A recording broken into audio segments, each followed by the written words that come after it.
Mythic Legions Cabal, or whether you are catching the replay on YouTube. This is Mythic Conversations, and we're going to get started in just a few moments. As people start joining, because this is live, there's an aspect of it where the first few moments are kind of waiting for people to jump on board. So we're going to just give it a few more seconds as people jump on. And there we go. Anthony, first one in tonight. Thanks for joining, brother. Pretty excited to do the show tonight. Have a lot of really cool stuff to talk about. I had a great day yesterday, so gonna let people jump on board before we kind of open this up and start the actual show. Let's see a little bit of what we're going to be talking about tonight on the table behind me.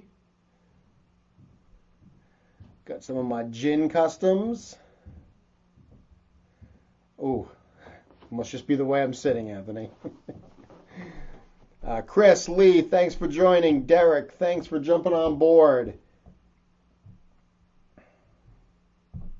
As I said, pretty excited. I had a really full day yesterday visiting Four Horsemen Studios, and got some cool stuff to talk about there in addition to the normal Mythic Conversations routine. So why don't we get started? It's Wednesday night. That means it's time for Mythic Conversations. Thank you all for joining. Whether you are jumping on board live on the Mythic Legions Cabal, or whether you are catching the replay on the Cabal, or even watching this on YouTube, thank you for joining. If you've never seen the show before and you don't know who I am and what this is all about, let me give you a quick introduction. My name is Jeremy Gerard. I'm a Mythic Legions collector and customizer. I also have the distinct privilege of working as the digital marketing manager for Four Horsemen Studios, where I get to be in charge of everything at sourcehorseman.com. If you want to see some of my Mythic Legions customs work, you can follow me. Got all the information right there. I post every day on Instagram. My Instagram is @MythicCustoms, all one word. You can also check out my website where I post all of my recipes. I post photos of everything that I do. That is www.mythiccustoms.com. And of course, I also post here on the Cabal and host this show every Wednesday evening at 7:30 p.m. Eastern. So the format of the show is we kind of start and we talk a bit about Mythic Legions, what's going on in the news, any updates that may be happening. And then we kind of segue into a bit of a conversation about customization. That is definitely the angle that I approach Mythic Legions from, as anyone who follows my work knows. I've been doing Mythic Legions customs for quite some time. So what we try to do on this show is, some episodes we show some tips and tutorials. Some other episodes are going to be a little more kind of inspirational, show and tell like. And then some we're just going to talk about some design theory. That's one thing that we're going to do a little bit about tonight. We're going to talk just about kind of, not only the mechanics that goes into creating these custom figures, but just some of the design decisions that happen along the way.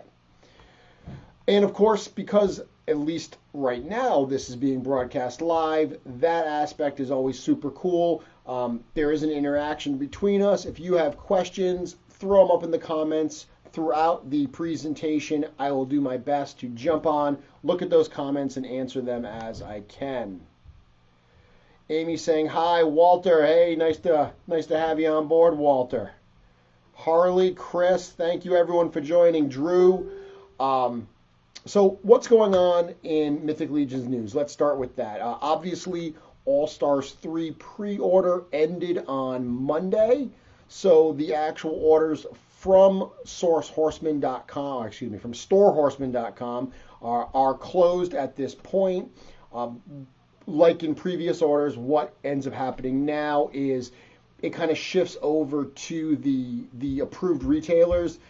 Companies like Big Bad Toy Store, Mallfish, Empire Toys. There's actually a list on the Four Horsemen website of approved retailers. They start taking pre-orders now. So one thing to understand is you're going to pay more if you order them from those authorized resellers. A $35 figure is going to run you $50. The $110 troll, I think, is going for was $170, like $169. But the advantage is that those retailers tend to not collect the money until the items are in stock, or at the most they might collect a small token amount. So if actual cash flow was one of the challenges you were having in terms of getting the figures, all the figures you wanted, pre-ordering them from those retailers is certainly an option.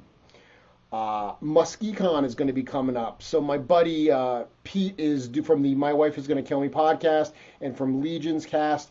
Pete McCarthy, he puts on a show in Muskegon, Michigan, and both Cornboy and Jim from Four Horsemen Studios are going to be there. They're going to have some product with them to sell. They're also apparently going to be doing some panel discussions. So if you are in that area, that's going to be a really cool event. I know Pete and those guys, are going to put on a great show no matter what, and the fact that the Horsemen are going to be there makes it that much cooler. That is actually March 21st. So Saturday, March 21st, couple weeks from now, that's going to be going on. So, keep your eyes open for that.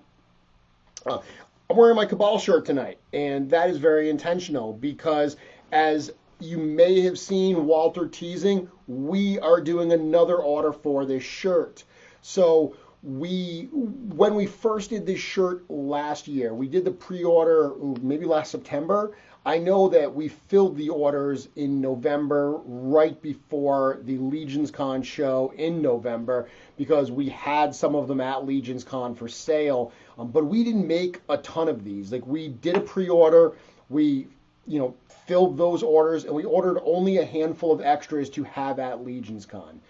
Initially, our intention was to only do that run, but the truth is we've had so many people join the Cabal since last year, since last November. I think Walter said we're up to over 1,200 members of the Cabal, so going strong. The reality is these new Cabal members want their gear. So while we have some new shirts that are going to be coming out, we had so many requests to go back and to do the original design that we are doing another pre-order run. So again, we are doing new designs. I've seen the new design. It is aces. It is so cool. But before we can get to that, we are going to do this one.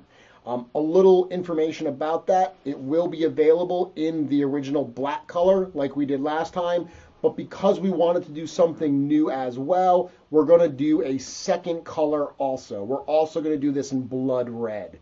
If you saw the teaser that Walter put up that had the Cabal logo with half black and half red, that was not a tribute to Brother Mandibulus. That was us showing you that it's going to be in both colors. Not at once. It's not a split shirt. We'll have both of those colors. So when does the pre-order start? It starts on Monday. So Monday, check the Cabal. I'm going to post an announcement that's going to have all the information about the shirts. A little bit I can tell you now is shipping for a small through an extra large is going to be $25. So a shirt will be $25 shipped in the U.S. If you need a 2X to a 4X, it's like $3 extra. So those will be $28 shipped, which those are the same prices we charged last time. If you are outside of the U.S., a lot of people have asked, will you ship internationally? The answer is yes. You will have to pay the additional shipping. When I shipped a bunch of them overseas last time, I found that shipping was around another $20. So you're looking at between $45 and maybe even $50 for a t-shirt. Unfortunately, we have no control over those prices. International shipping is prohibitively expensive, but we will absolutely be able to do that for you. So all of the information about pre-ordering will be up on Monday.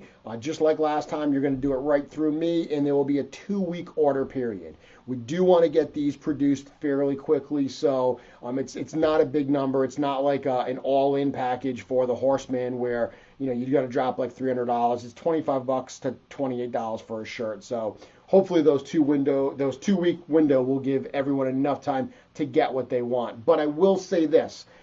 If you do want one of these, don't sleep on this pre-order, because we're not saying we won't do a third run, but we're certainly not planning it. The second run is what we know we're doing. After we're done that, we're really going to be looking forward to new designs. So if you want the original Slayer-inspired Cabal shirt, get on it this pre-order period. See what's going on. Yeah, Walter's throwing the goat. What's up, Jennifer?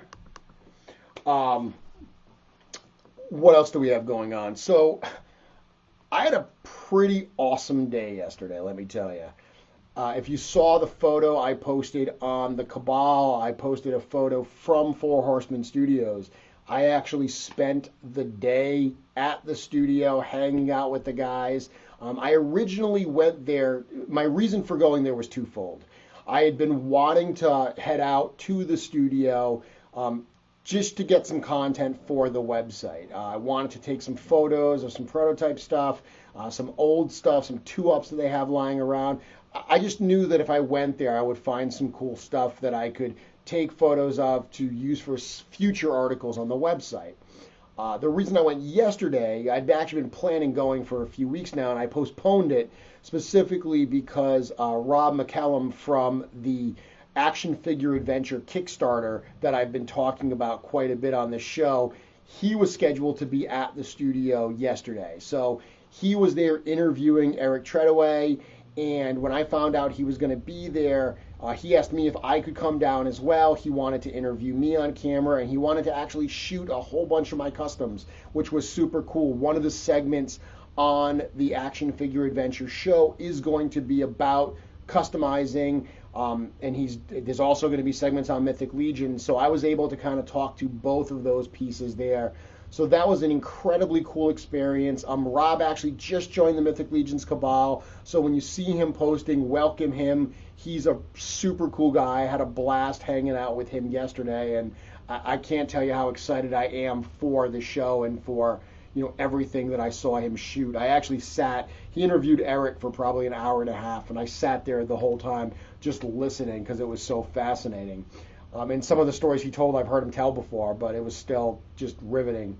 But some of the cool stuff. So the funny part was, as I said, I went there to take photos of some of the stuff in the studio, and I got there and had a rude awakening where the studio's completely blown apart.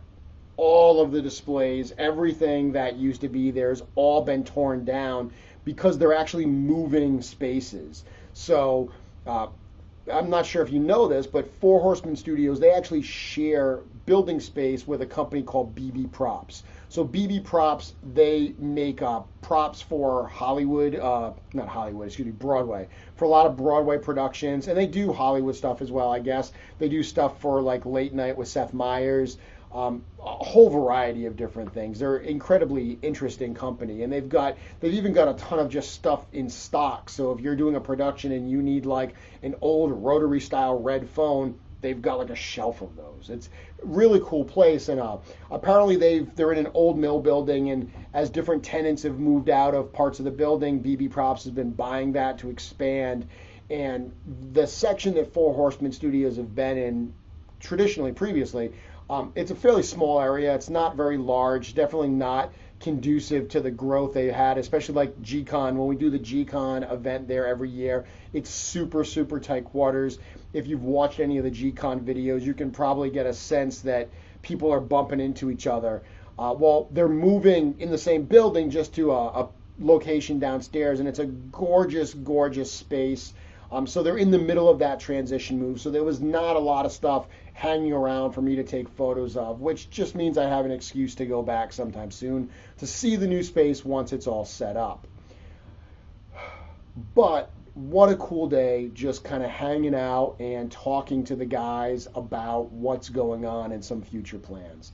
And I cannot share a lot of what I saw and a lot of what we talked about, but there are some things that I can just kind of talk about a little bit that I know they'd be fine with me discussing. And some of those things are to quell some concerns that I've seen people offer. I see Andrew asking, where are the Galactic Legions? They're actually called Cosmic Legions, not Galactic, and I will talk about that. So what's going on? I will tell you, there's a ton going on. If you feel like they've been a little quiet, I mean, they just did All Stars 3. There is a ton of stuff in the works. Remember, I work with Four Horsemen Studios, but first and foremost, I'm a fan. I'm a fan. I mean, look at this. I am a fan of this toy line, and I can tell you that from a fan's perspective, you are going to be blown away. I was just jaw dropped, so incredibly excited. Jake says, first time watching, love the show. Thank you, awesome man. Thanks for catching it live. Happy to have you on board. But as I was saying, incredibly cool stuff coming up. Trust me, as a Mythic Legions collector, there is some awesome stuff to look forward to. Cosmic Legions. So someone asked earlier what's going on with Galactic Legions, and I know that I caught one of Walter's shows a few weeks ago where he talked about Cosmic Legions being an idea that they've been discussing. I mean, they've been talking about Galactic Legions, which was the original name. They've been talking about that for a few years. They actually showed a bit of a prototype, a very early prototype, back in 2018 at the Intern for a Day event. So that was actually the first time I ever went to the studio. I went there purely as a fan. That's before I started working with them and had kind of the relationship I do now. But even back then, they definitely had started the line. So in talking to them yesterday, I mean, this is not just an idea. Cosmic Legions, they have already said we will see stuff this year. That, this is their anniversary year. This is their 20th anniversary of Four Horsemen Studios, and they want to get some stuff out. They want to show this stuff during this anniversary year. I saw a few things yesterday that I got to tell you, I know there's a lot of people. I'm not huge into science fiction. Fantasy is definitely more my cup of tea. Mythic Legions really appeals to me. I know a lot of you have probably said, like, I love Mythic. I don't know if I'm going to get into Cosmic. I kind of was on that boat too. I'm a believer. I've been converted. What they are doing is going to blow your mind. And one thing I will tell you, they have said this, but I don't think it's been broadcast as loudly as it should be. Cosmic Legions are going to be fully compatible with Mythic Legions. So there are going to be parts that get introduced in one line that can then cross over to another. So from a customizing standpoint, and again, that's a lot of what we talk about on this particular show is customizing. From a customizing standpoint, that's just going to increase our parts library. And not only will it increase our parts library, but it's going to increase the parts we have available to us from Four Horsemen Studios. I talk a lot on this show about using like Lord of the Rings figures. They're great. I love Lord of the Rings figures. I think they work really, really well with these toys as add-ons, but they're no substitution for actual Four Horsemen parts. The level of quality that we get, the paint applications, the all of that is simply unparalleled. And if what you've come to expect from Mythic Legions, that's the kind of stuff that you're going to get in Cosmic. That's really all I can say about it. I'm not going to give you any secrets about what I saw or what kinds of figures, other than to say, if you are concerned that it's going to not be your cup of tea, I mean, it may not be, let's be honest, but I'm telling you, there's going to be some awesome stuff in this line. And a lot of people have expressed concerns that is Cosmic Legions going to take away from Mythic? I asked this question yesterday, and I asked that exact question. I said, listen, I've seen some people being concerned that Mythic has been your focus for a few years now. With Cosmic coming up, does that mean you're going to shift focus, that Mythic is going to take a back seat? And they said, absolutely not. We are going to release the same amount of Mythic Legions figures we've been releasing. This is still our focus line for us. Cosmic is something we're adding on to this. It's not like we have a limited amount of releases we can do a year, and if we do a Cosmic, it takes away from a Mythic. It's not how it's working. So we literally are going to have more figures from Four Horsemen Studios to enjoy. They're going to be fully compatible. Trust me, amazing. I am so, so, so excited for everyone to start seeing that. And like I said, if you had any fears about whether or not this is going to be a cool line, just remember I told you that you are going to be blown away. So that's what I can say about that. Lots of cool stuff coming. Matt asked the question about Cosmic being interchangeable with Mythic. I just addressed that. Absolutely. Totally going to go together. Mike says my wallet is cringing. I hear you, dude. It is going to be exciting, but it is going to be brutal. You know what, though? I say that. We were just talking about this yesterday. I mean, they get it. They understand that everyone has budgets. That's one of the reasons they're not doing Kickstarter anymore. That Kickstarter model where, you got to keep opening up new stretch goals. Open up. You have some fans that are like, bring it on, the more the merrier. And then you have other fans that are just like, please stop. I cannot do a 43-figure wave. That is too much. They've already said that they're moving away from that. What you've seen lately with lines like Aerothere, Aerothere is actually an example of a bigger line. There's a lot of new tooling in that line. It's a few more characters. That one was a little more expensive than something like, say, Wasteland. I think that what we're going to see going forward is a mix of that. You're going to see lines like the Aerothere line that's a little bit larger, got some newer pieces in it, and then you're going to see lines like the Wasteland wave that are going to be a little bit fewer figures with all-in prices that are in the 200-ish range. I think that's something that they're really comfortable doing, and fans seem to be really comfortable as well. So even as Cosmic Legions comes on and we continue with Mythic, even though it's going to be painful at the wallet, the good news is it's seemingly not going to be one of those giant drops like we saw with Advent of Decay.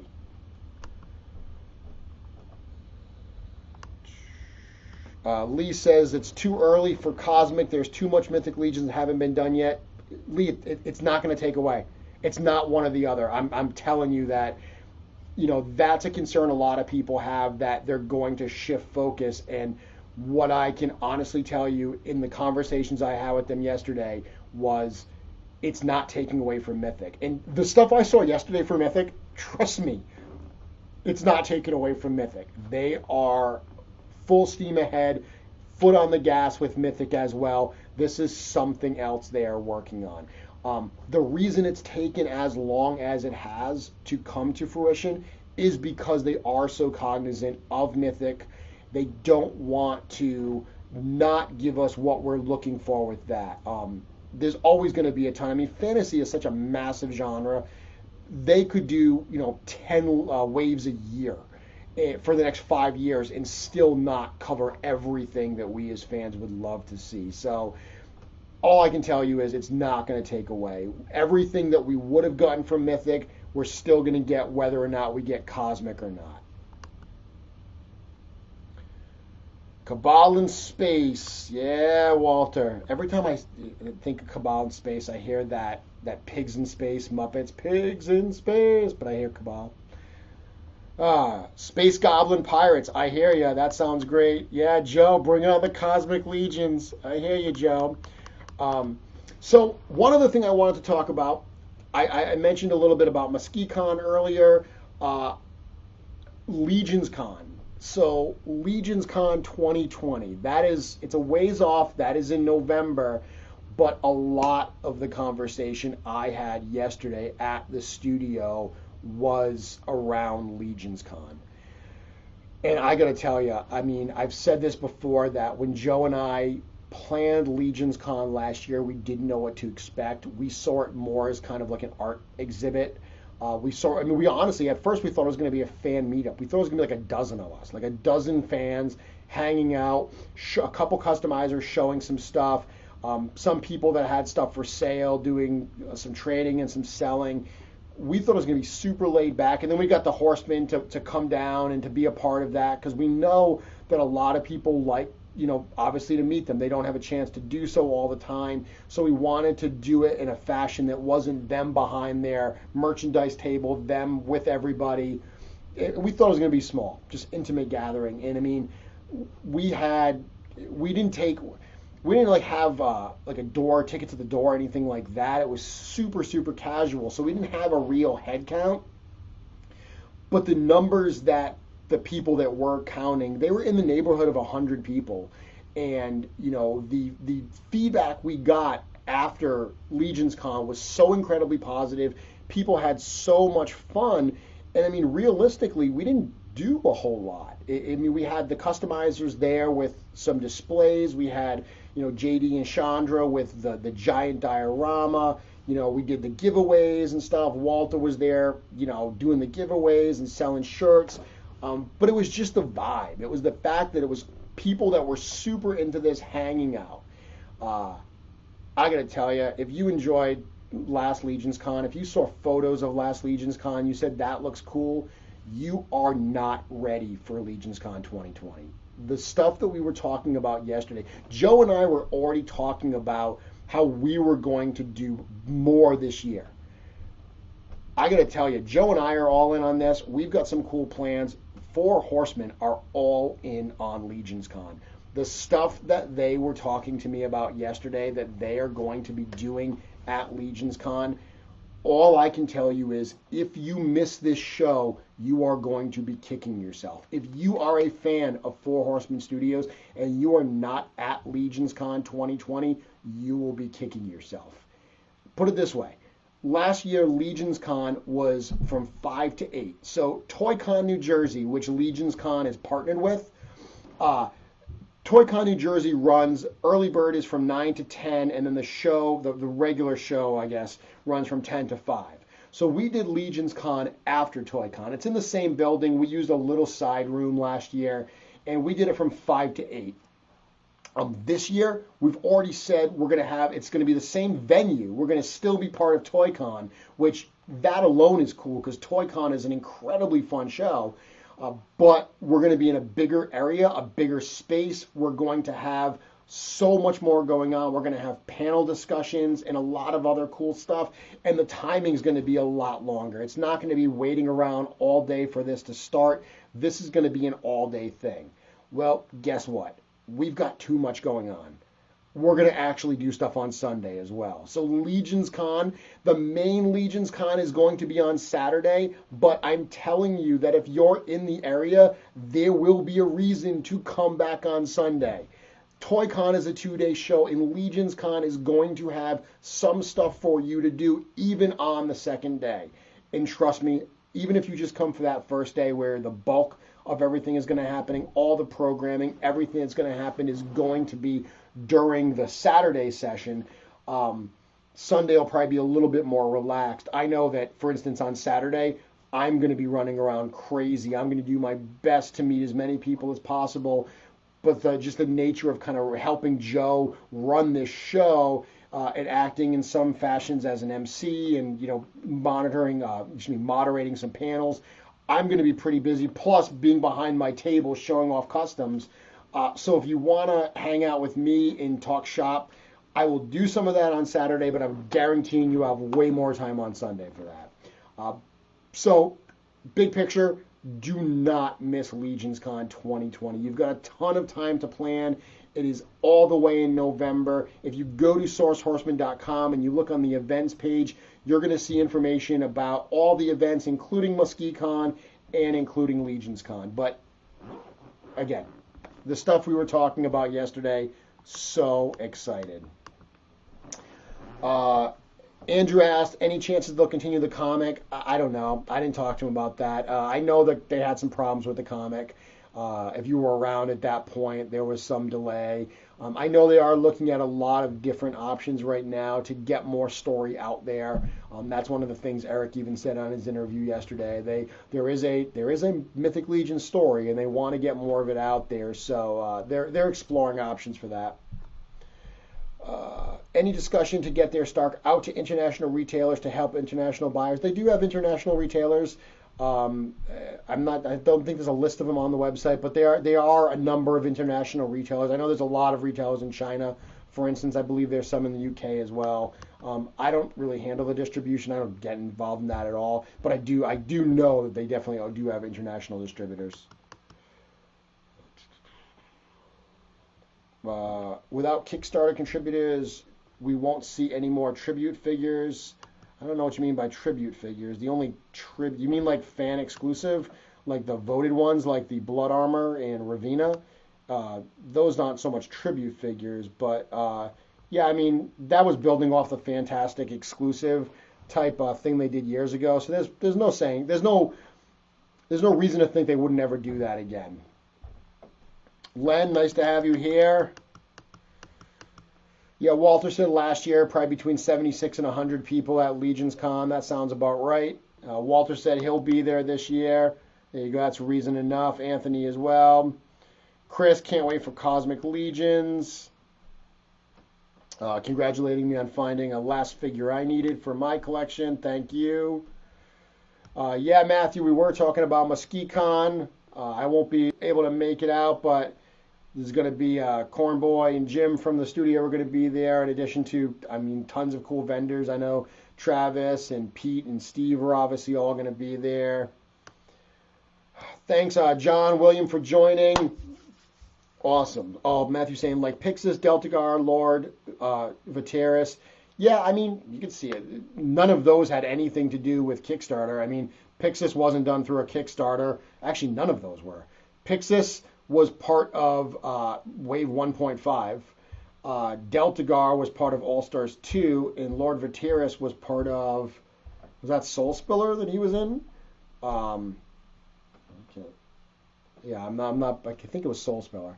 But regardless, I mean, if that's what you're considering tribute figures, Matthew, the fact that they're not doing Kickstarter would have nothing to do, no reason why they wouldn't do additional stuff like that. I mean, really, those weren't tributes. I mean, they named those characters. So I get what you're saying, Deltagar, because Deltagar, the putting your head on a figure, that came from the Kickstarter. You know what? That was a $10,000 reward level. If you really wanted your head on a figure and you got 10 grand to spend, contact the studio. I'm sure they'll talk to you about it.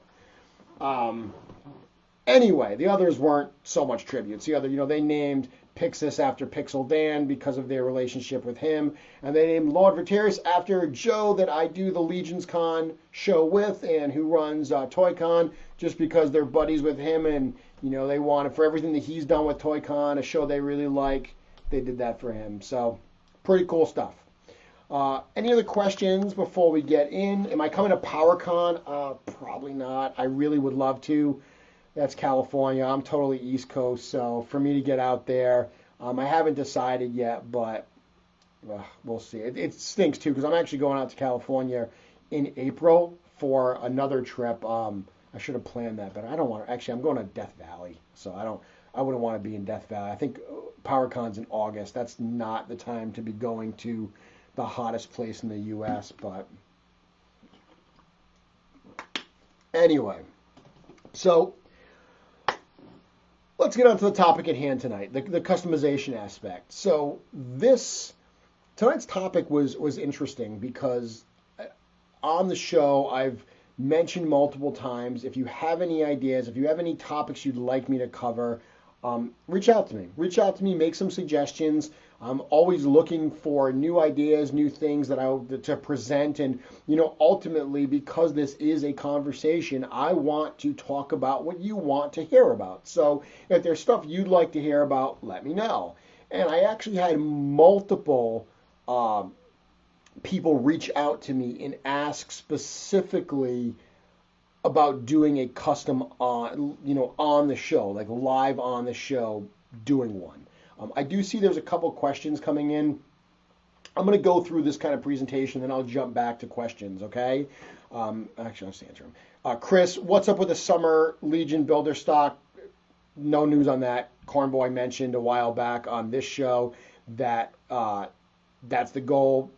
Don't put it in, writing that it's going to be in the summer. They've placed the order. That's tentative, but they don't really have a release date for that yet.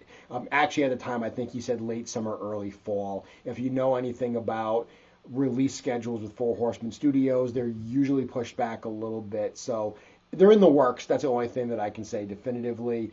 Emilio, will there be a Cabal meetup? At MesquiCon? I don't know. I'm not going to MesquiCon, so any Cabal members watching this, set it up. Do a Cabal meetup. So, doing a custom. Number of people said, I'd love for you to do one actually on the show. And the idea of doing that, I thought it was a really cool idea, but to do one live on the show, you kind of run into that same, almost kind of like that cooking show problem, where if you've ever watched a cooking show, they start preparing the dish, but if it takes a while to prepare, then they kind of have to say, oh, and let me pull this casserole out of the oven that I put in there 3 hours ago so you can see what it would look like if we were going to sit here for 3 hours. Clearly can't do that. And so you kind of have that same problem with a custom.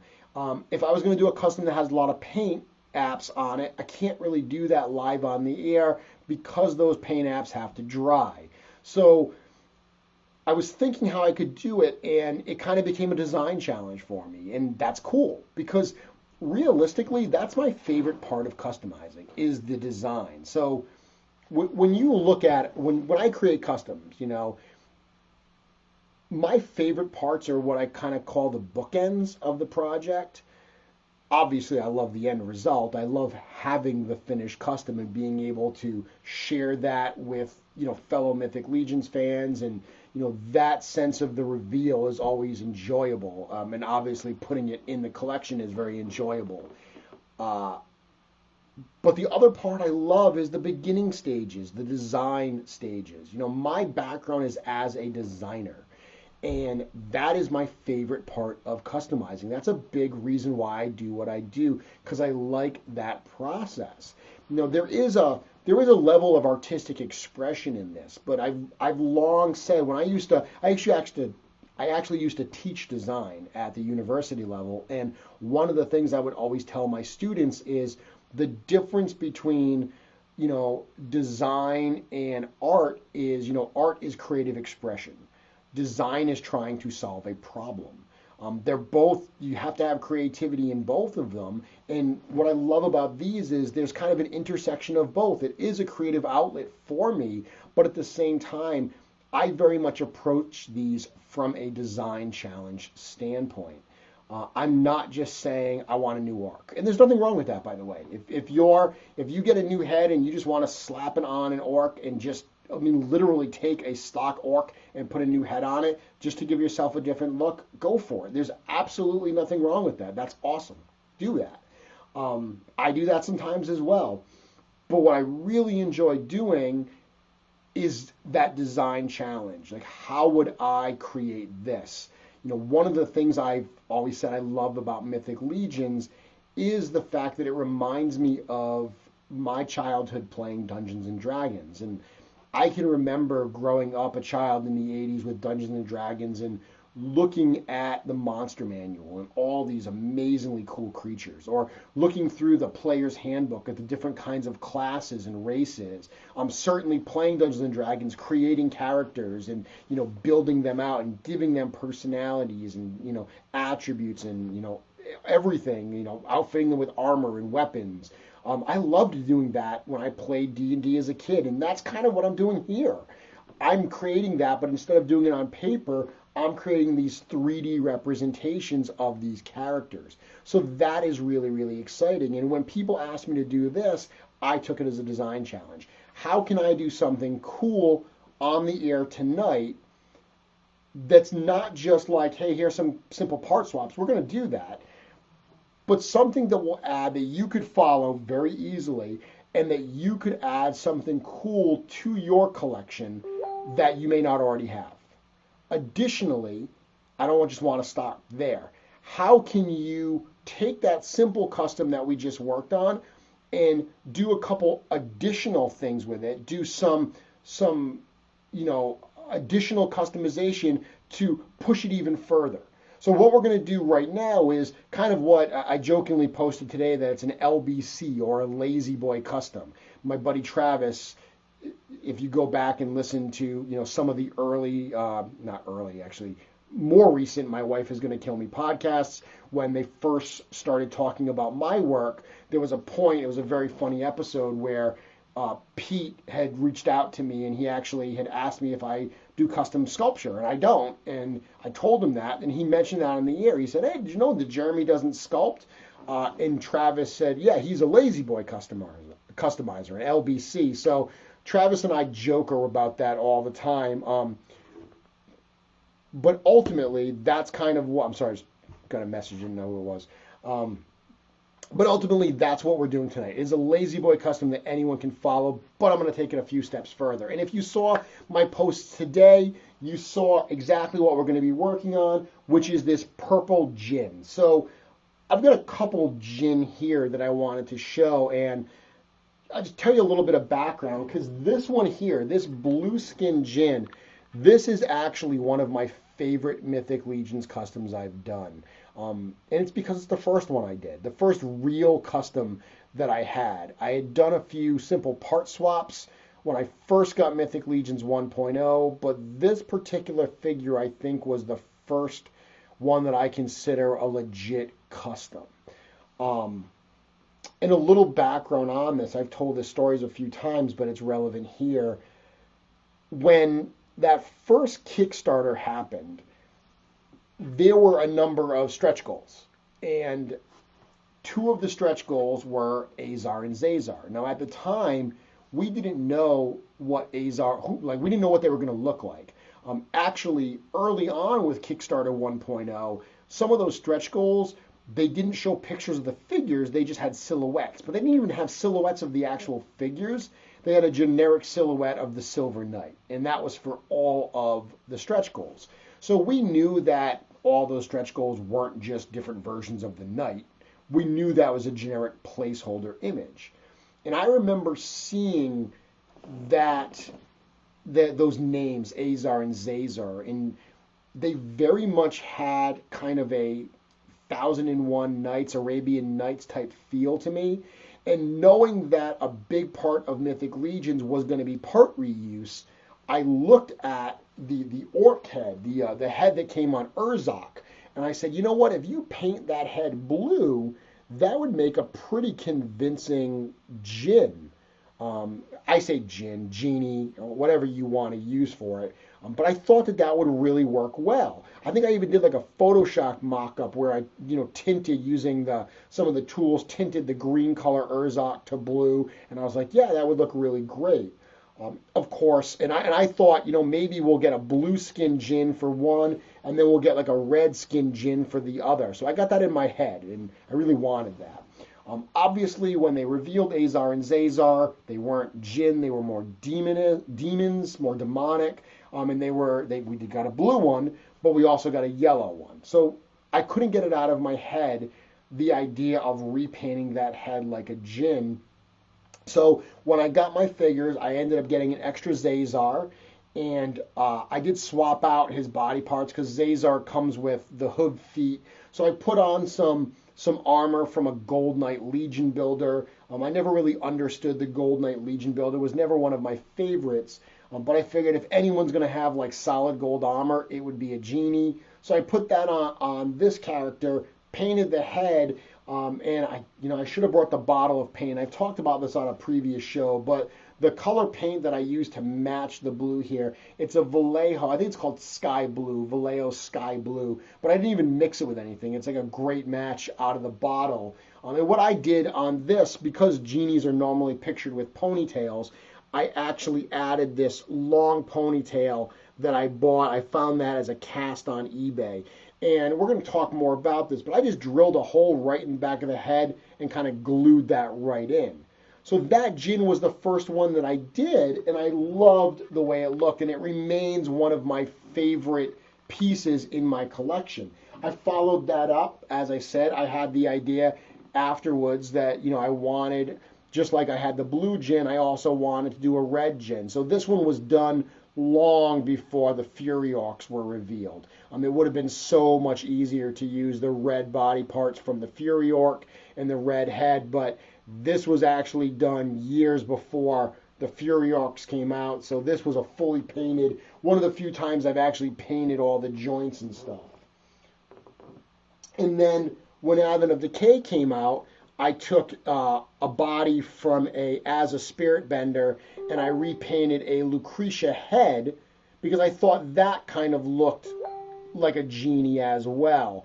And what I did with this one, same thing. I drilled a little hole to use a ponytail. This is actually the ponytail that comes with the female demon Zarya.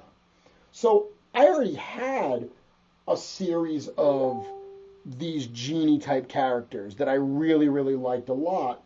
And I was looking at this guy. So I was looking at Purplor, and I got him in, and I got a few of them, and obviously I displayed one as the cat. But then I looked at that other head. So I popped the orc head that comes on, and I said, okay, purple orc. You know, what do I do with that? Why is there a purple orc? And this is where the design part of the process starts. So the first thing I'm doing is I'm thinking to myself, why would there be purple orcs? Like, what is the storyline behind this character? And at first I was actually going to create a little sub-faction that I called Royal Orcs. So purple is traditionally a color for royalty, and again, I'm kind of going to my design theory here, what different colors mean and how to use them to represent certain things. And purple is a color that traditionally can be used to represent royalty. So I was thinking, okay, maybe these are like an elite kind of royal kind of orc. And I started exploring that idea, but then eventually I was playing around and I started swapping parts onto them, and the configuration I came up with, it really had a genie-like feel again to me. And I've already said I love using this head as a genie. I've already got a blue, I've got a red. Why not have a purple, right? So that's what kind of brought me down that line to start creating this. And it was so easy to do that it actually is a perfect design example to use tonight for what I'm going to show. So all you got to do is you need a Purplor. So you need a Purplor, pop off that cat head, pop on that orc head. Now the other figure you're going to use is, big surprise, from Lord of the Rings.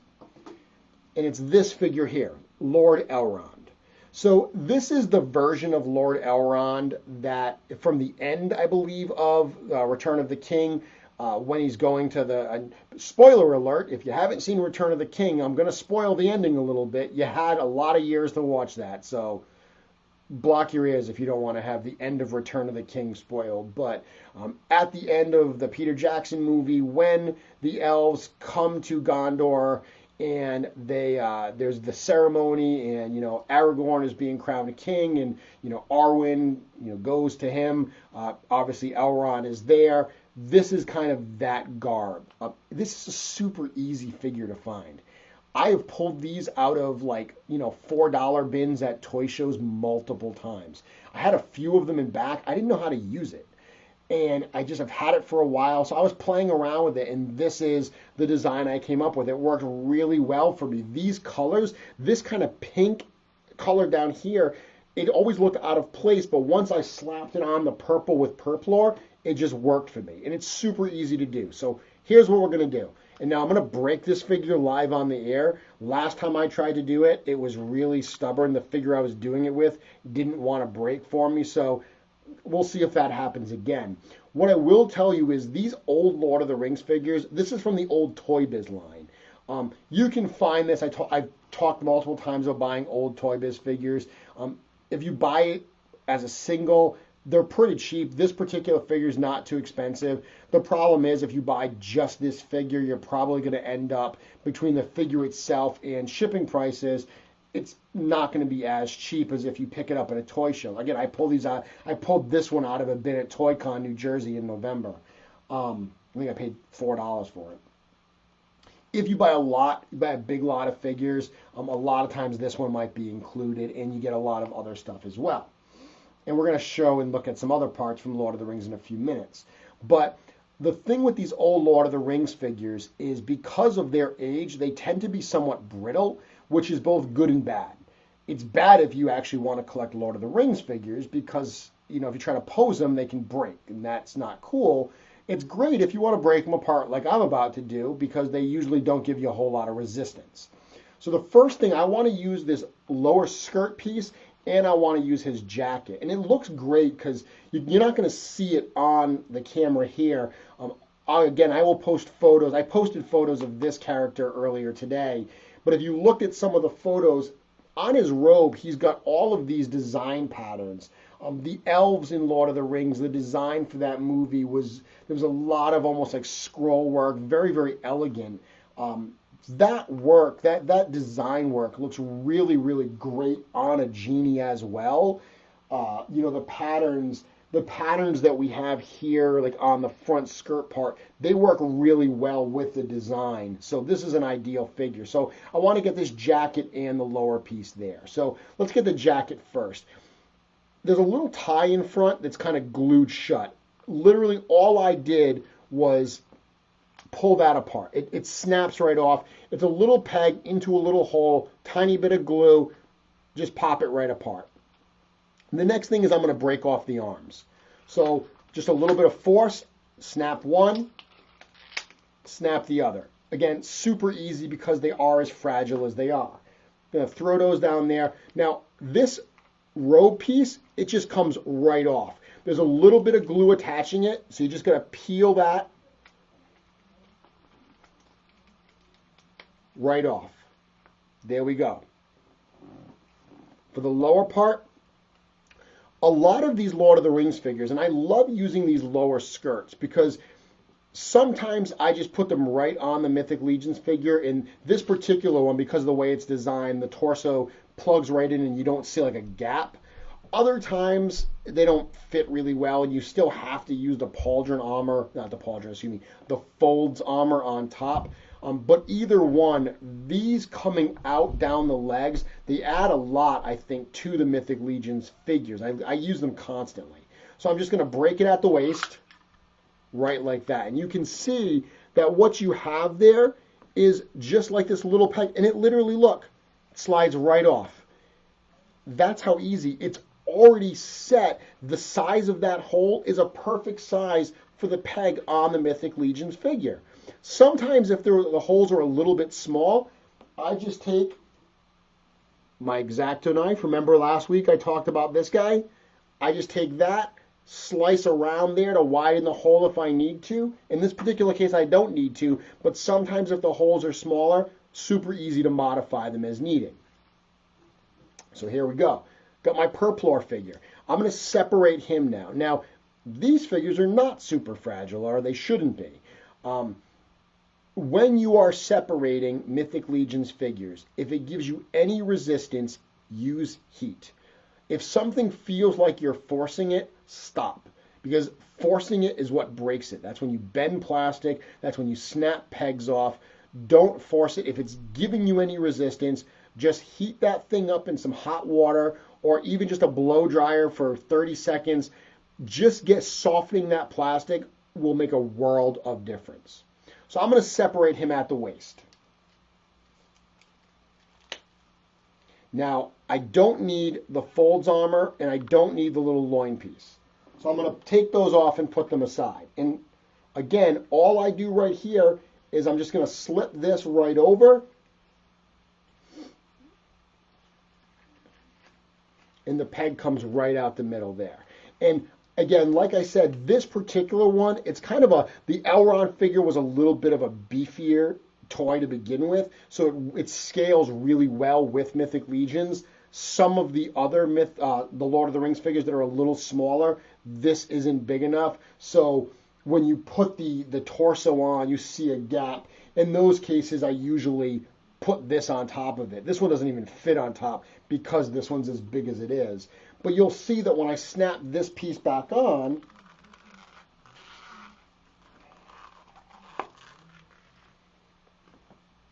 works really, really well. And I mean, even just doing that is kind of cool.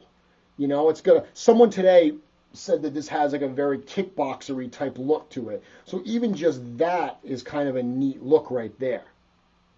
You know, something different. Totally change up the look of the character by giving them that flowing skirt type feel. Now, to put the coat on, you can just slide it right over. I actually find it a little bit easier if you pull the arms out, but you don't have to. So I'm going to pull the arms out of Perplor, slide this right on top, and then I just plug the arms back in.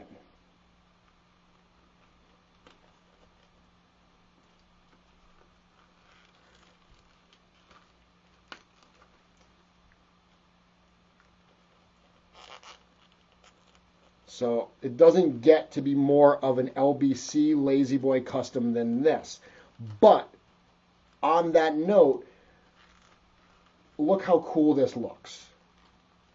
You know, that's a really cool design. You could re-glue, if you wanted this to stay shut, you could re-glue that. I kind of liked it being open a little bit, but it's got a very, like when I did this, I was playing around with this because I was trying to create a royal orc, and I'm like, well, this may look kingly and stuff, like royalty, but as soon as I did it, it had such a Arabian Nights feel that I went down the road of a Djinn with it.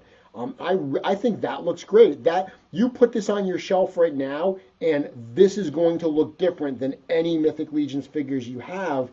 But because you didn't do a ton of customization work, it's going to fit right in.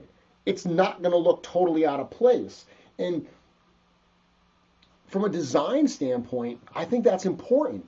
You know, one of the things that you can do when you're customizing these figures, you can go too far. You know, one of the things I always try to do is I try to think about what would the factory do. If the factory doesn't do a certain kind of paint application, I'm going to avoid that in my customs, because if I don't avoid it, if I do that, it's going to look out of place with the other Mythic Legions. Case in point, blood splatter. I know there's a lot of people that really like, you know, battle. I want to see a screaming orc covered in blood in the throes of battle. Sure, that's cool. If you want that, go for it. But there are no Mythic Legions figures that have blood splatter. That's something they don't want to do with this line. Probably from all those years of working at McFarlane Toys where everything had to be spattered with blood. If you want to do that, that's cool. The reason I avoid it is because I want my customs to look good alongside. I want them to look like they belong alongside the factory figures. So when you think about making custom designs, one principle that I'm going to encourage you to use is the principle of restraint. You don't have to keep adding more and adding more. And it's interesting because there's another principle that I will tell you that is, once you're done with a custom, put it down for 24 to 48 hours and then come back to it with fresh eyes. Because you would be amazed how you will love the finished product of a custom, but when you come back to it with fresh eyes, how you'll look at it and say, I can do more. I have more ideas. And you can push it to the next level. And it's funny because both of those principles are incredibly important, but they're almost contrary to each other, right? Put it down, come back to it, and see how much further you can push it. But at the same time, learn to practice restraint. Learn to know when enough is enough. I saw someone the other day, they asked me a question about customizing, and I responded, and they made the comment of less is more. And it's funny because obviously people say that all the time, less is more. And I remember reading a design book by a designer named John Maeda that used to be the president of Rhode Island School of Design here in Rhode Island, a very famous art school. And he addressed that concept of less is more. And he said, less is never more. Less is always less. However, if you're going to do less, the less you do needs to be more impactful. And I love that from a design standpoint. I love the idea of, if you're going to put less into it, you have to make sure that the pieces you do are more impactful. Look at what the Horsemen do with Mythic Legions. When they're putting these things out, the paint apps they use, some of them have more paint apps than others, but all of these figures look amazing because they know exactly how much they have to do to achieve the result they're going for. So when you're thinking about the design of your figures, that's a little design theory here. I love talking about this type of stuff. I actually love hearing people talk about this type of stuff. So, please indulge me. I hope you're finding this interesting as well, this kind of design theory type talk that I do. But think about that when you're designing these things. Think about the concept of, how much more can I push this, but at the same time, should I show some restraint? Have I done too much? Am I going over that line where it starts to look too heavily customized? And we've all seen that, okay? I love everyone that does customs. I encourage you to continue doing it, but we've all seen those customs that there's a lot of work done to it. They look so heavily customized. If that's what you're going for, perfect. I'm not going to criticize anybody's customs for doing that, but just understand that if your goal, like me, is to have customs that blend seamlessly or as seamlessly as possible with Mythic Legions, my number one trick that I'm going to tell you is understand the art of restraint. So back to this figure. You put this on your shelf. I think this looks pretty cool, but what if you want to take it a step further?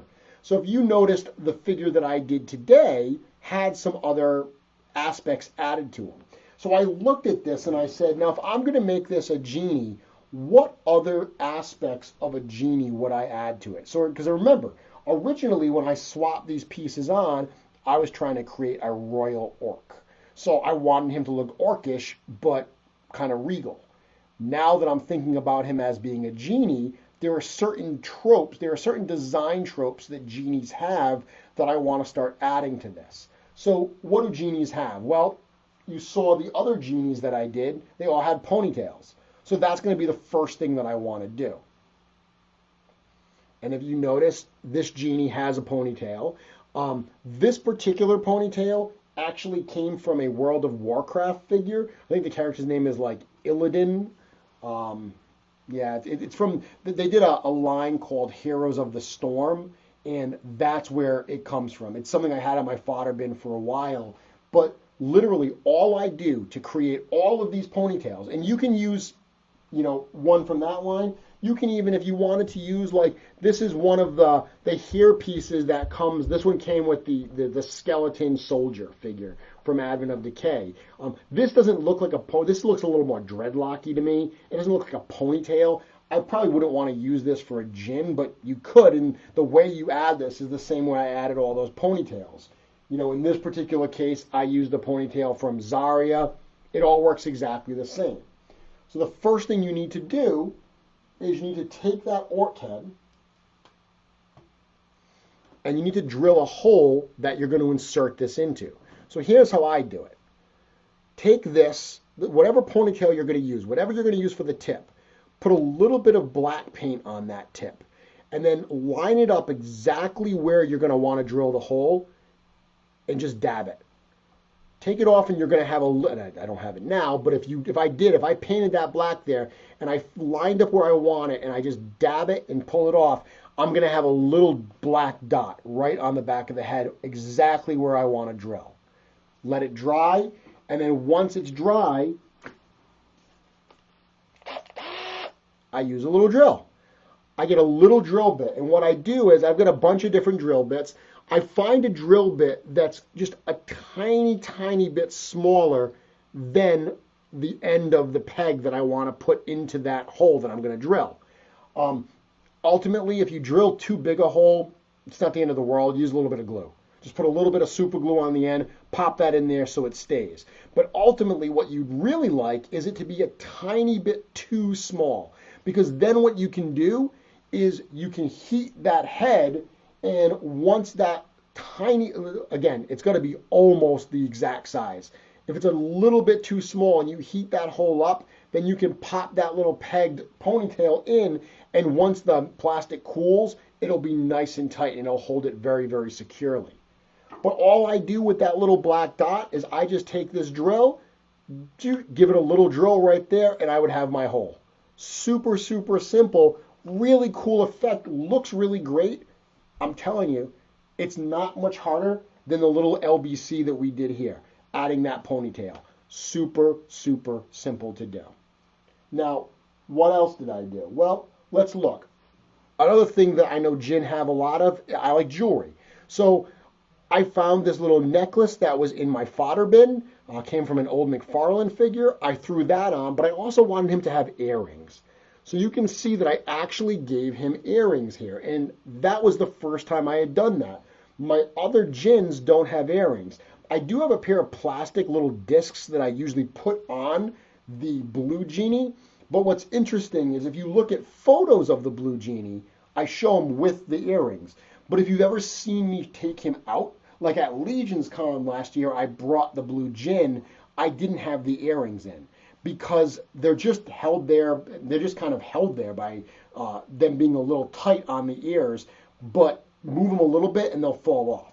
So I never wanted to bring the earrings with me when I display the Djinn outside of my collection because I'm afraid I'm going to lose them. Well, I wanted to do something different with these earrings. I wanted them to be permanent.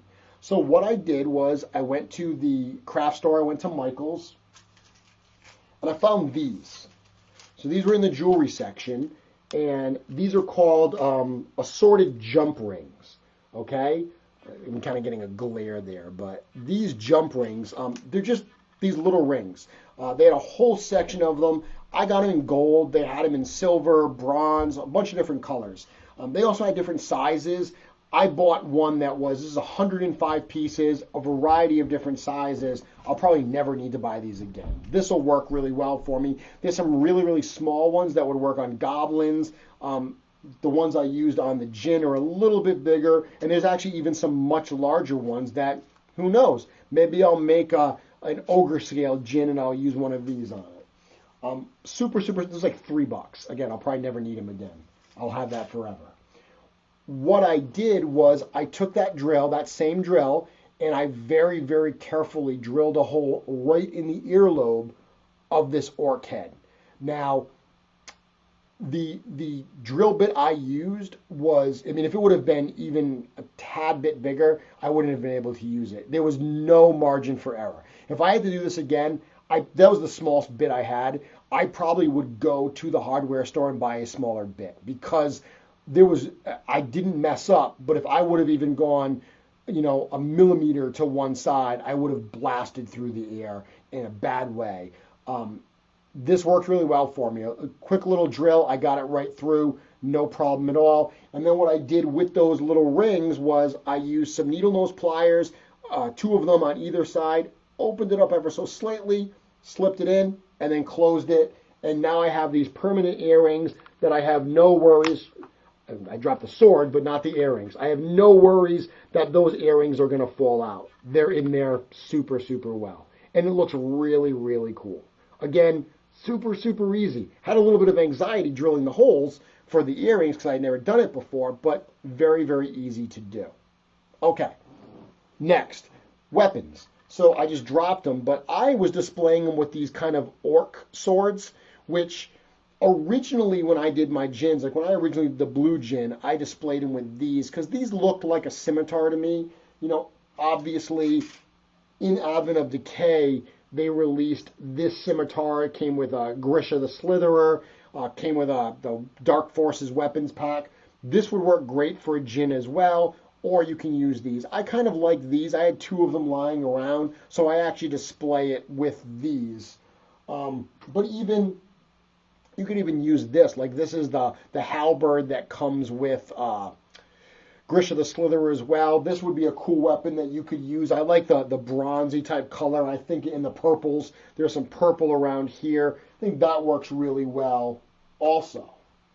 But those are some simple changes, and already I've done a couple minor things. I've added a ponytail and some jewelry, and now this design is really starting to come to life. It's starting to look a lot less like just an orc wearing some robes, and I'm starting to get more of those classic design tropes from the genie type race, which are really bringing this to life. The last thing I did on here is, and you can't really see it because of how low the robe comes down, but I know that under that robe, he's got these big metal clonking feet. You know what? Not the end of the world. Again, you can't really see the feet, so it's not like it's a big problem, but I wanted to change those feet out. I don't imagine a genie having big giant armored feet. I imagine them having bare feet or sandals. So what I did for mine, and I posted a picture today where you could actually see the feet, I did actually get some sandaled feet and I painted them purple. Now the only paint on this entire custom is the little bit of paint on the feet right here. And I'm going to show you how I added those feet. And I actually posted a tutorial on this on my Instagram a few weeks ago, but I'll reiterate that here as well. And those feet do come from a Lord of the Rings figure. They actually come from this guy. So this is a Berserker Uruk-hai, and the feet came right off of him. He had these like sandaled feet that worked really, really well.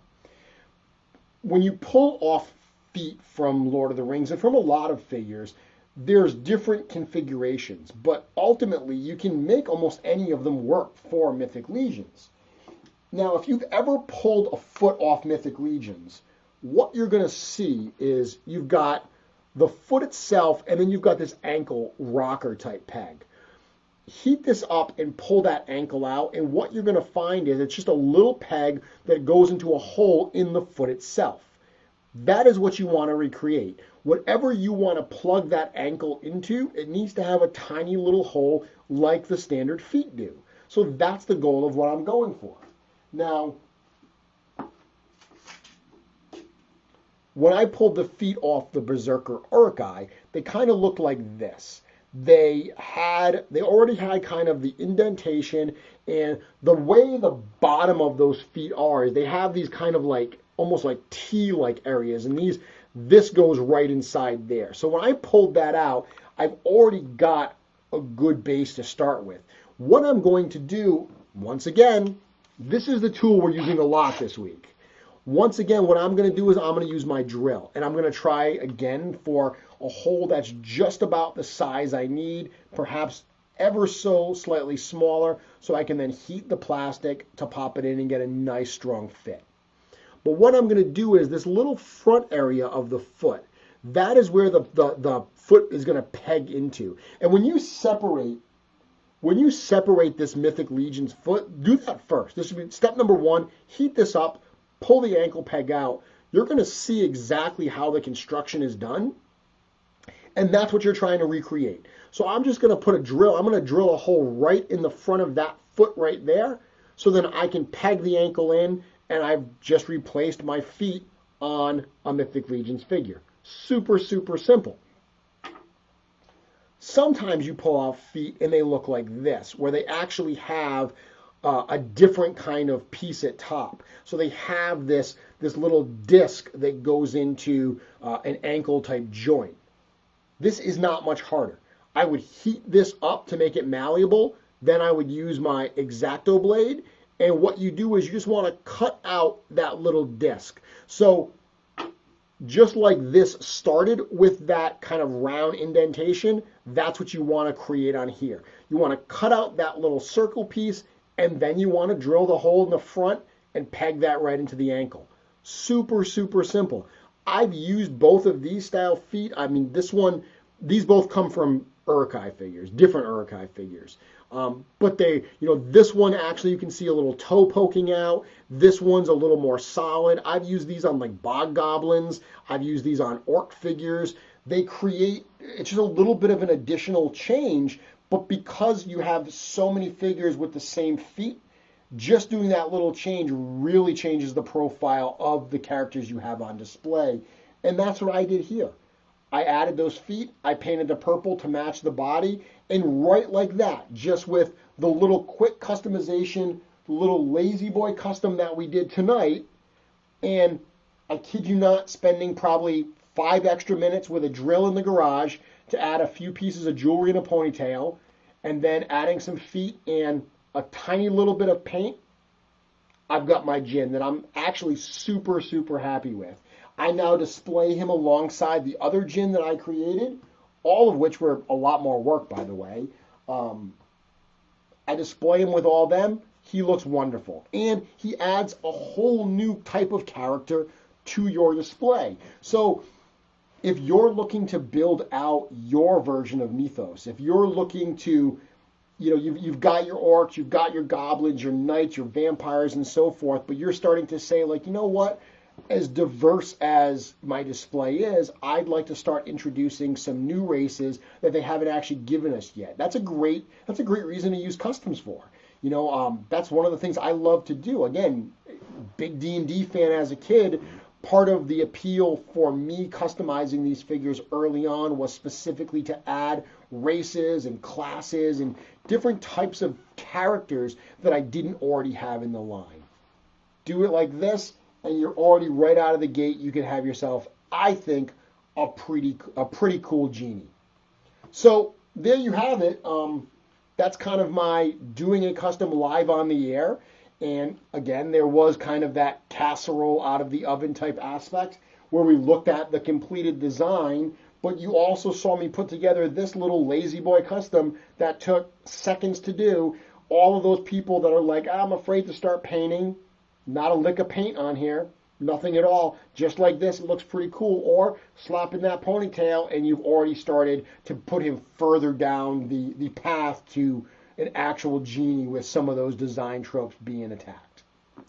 That's what I've got. Let's see what the comments are. I've been seeing the comments build up as I've been working, so time to get to some of those. Let's see what we've got here. Okay, scroll up a little bit.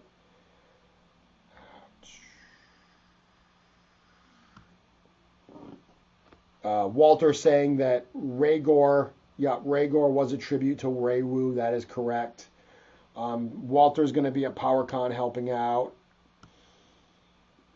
Chris saying you could dye a figure during the broadcast. Chris, I've never dyed any figures, so that's something that I haven't started exploring yet. So not a bad idea.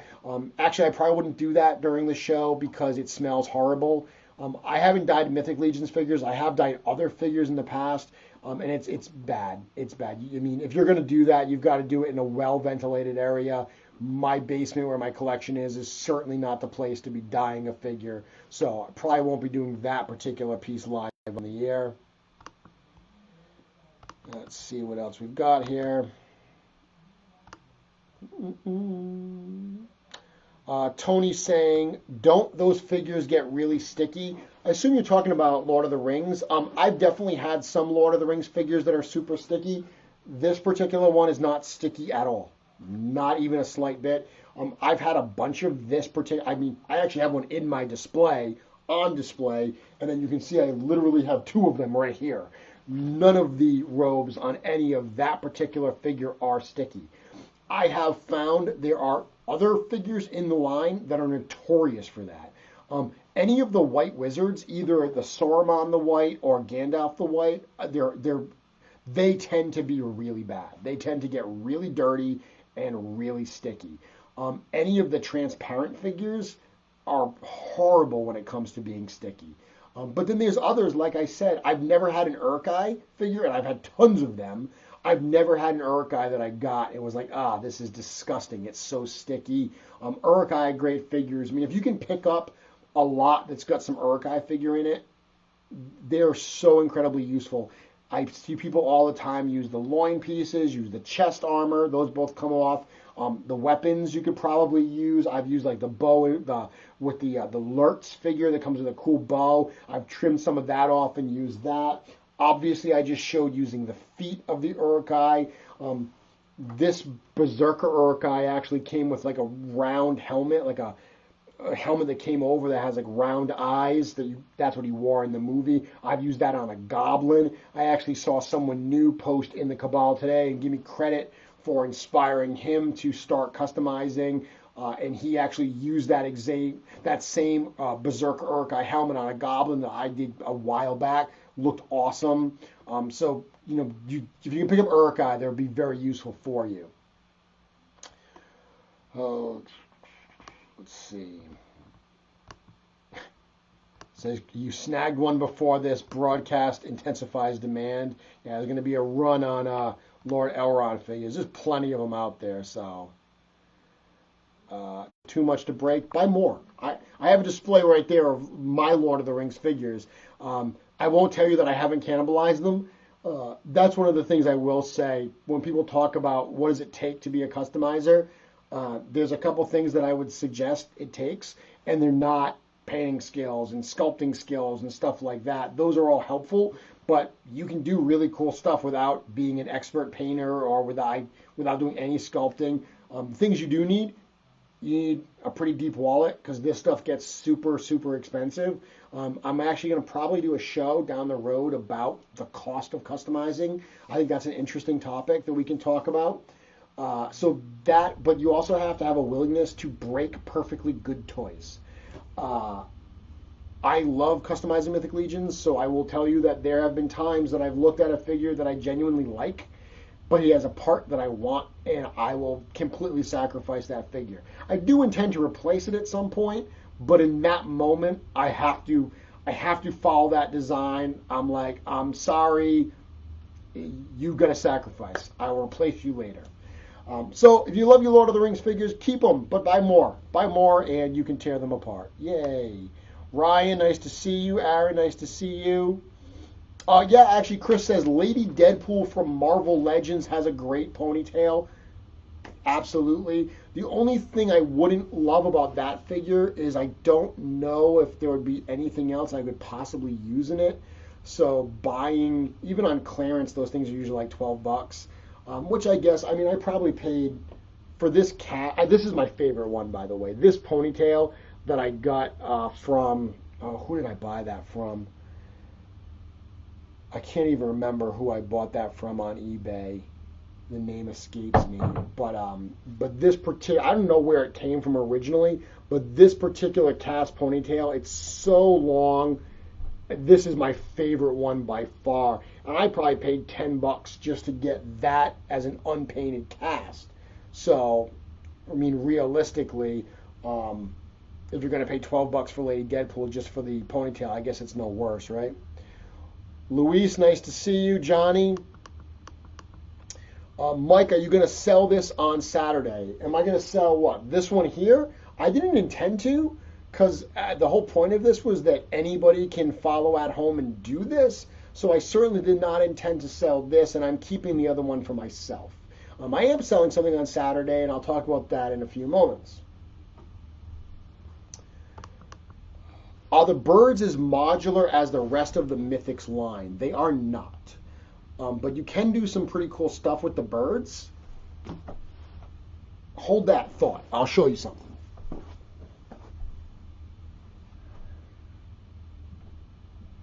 Where did I put it? There we go.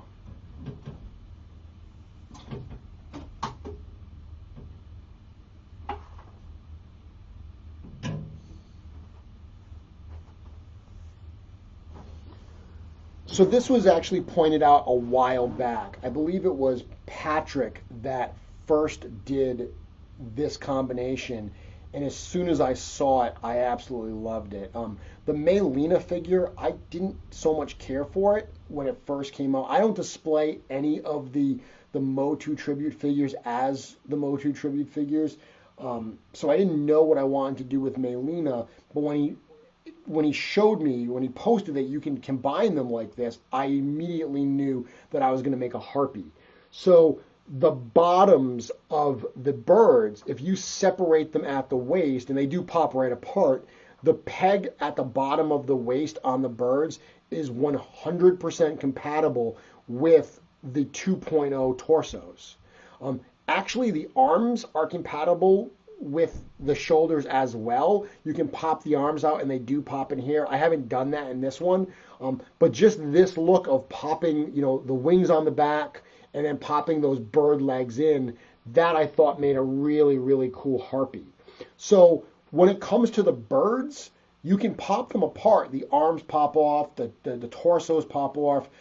You can actually use the torso on regular Mythic Legions legs if you want, on 2.0 legs.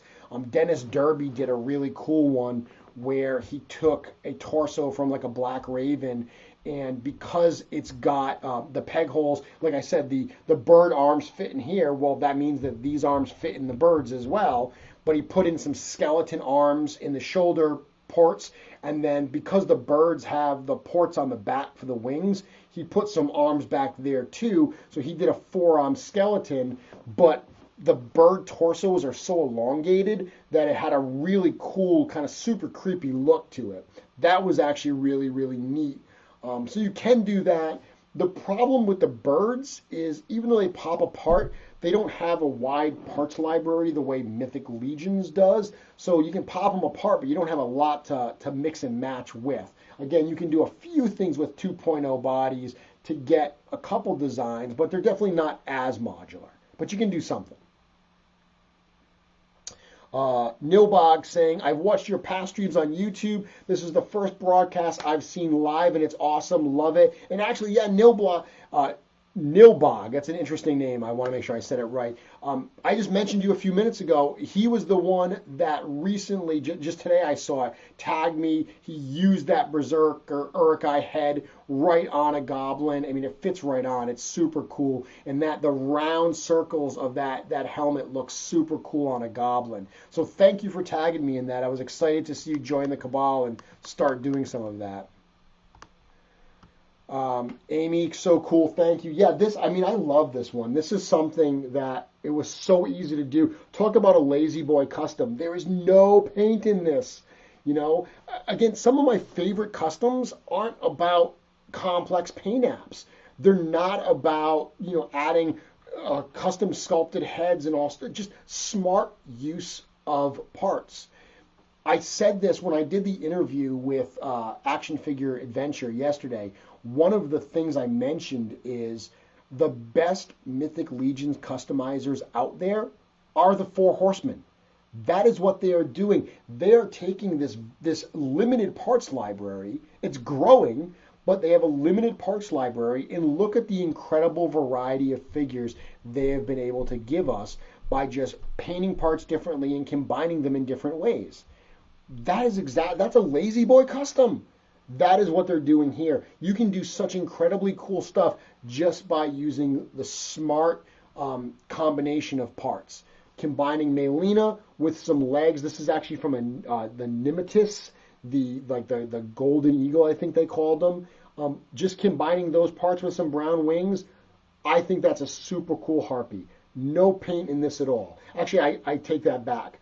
I think I painted gold on a few little pieces here, but it's totally optional. It would be fine without any of that.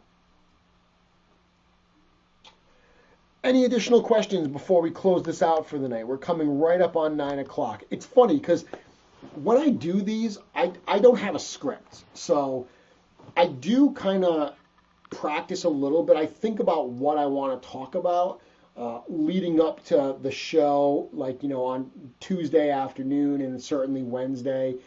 I start thinking about what I want to talk about, but I don't time it. I don't sit there and say, okay, this is what I'm going to talk about first, and I'll do that for this amount of time. Then I'll present the custom work, and that'll take this amount of time, and that'll bring me right up to my 9 o'clock endpoint, which is where I try to get to. It just seems to work out. It just seems that the way the conversation flows naturally, it gets me to about 90 minutes, and that's about where we are right now. So pretty cool. So any other questions before we close this out for the night? I've had great time sharing this with all of you tonight. It was enjoyable to recap a little bit of my trip to the studio yesterday. I'm honestly still buzzing. It was a long day. I think it was 15 and a half hours door to door. I left early, 6:45 in the morning, and I walked back in around 10:30 last night. So it was definitely a long day. I was on the road for quite a bit, but so worth it. Had a great time. And then had a great time with you all tonight, kind of sharing my Lazy Boy custom.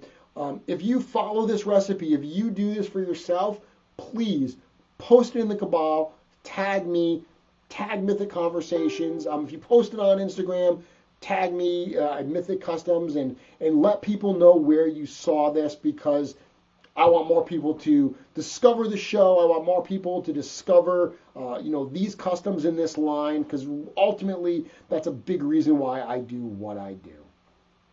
So the last few things that I do every single week to wrap up. For sale Saturday. Every single Saturday I sell a piece on the Mythic Legions Cabal. I'm super excited about this week's piece. It's something that I worked on for quite some time. It was a ton of work. I actually did 2 of them. Didn't know which one I wanted to keep. Ended up keeping one for myself.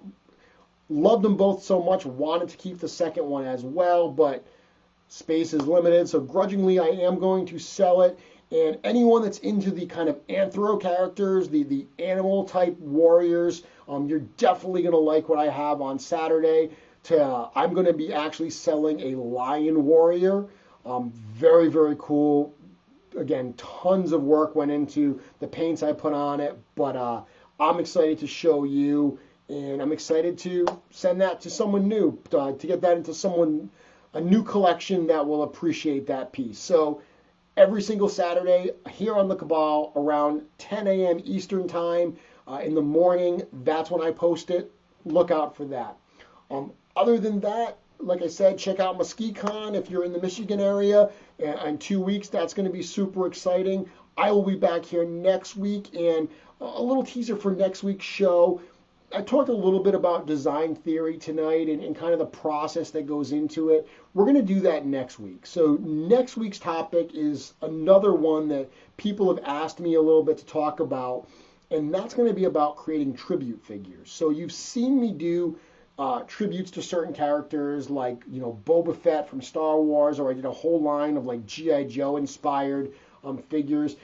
I'm going to talk, it's not going to be the mechanics behind it. There's not going to be like step-by-step type stuff, but it'll be more talking about just the thought process that goes into creating those. And realistically, it's a thought process that even if you're not trying to create a tribute figure, you can use that same thought process to really create any custom. It's a design process. It's a design kind of conversation. So if you enjoyed the aspects tonight where I was talking design theory and why I do what I do and how I do what I do, the reason behind the decisions, I think you're going to like next week.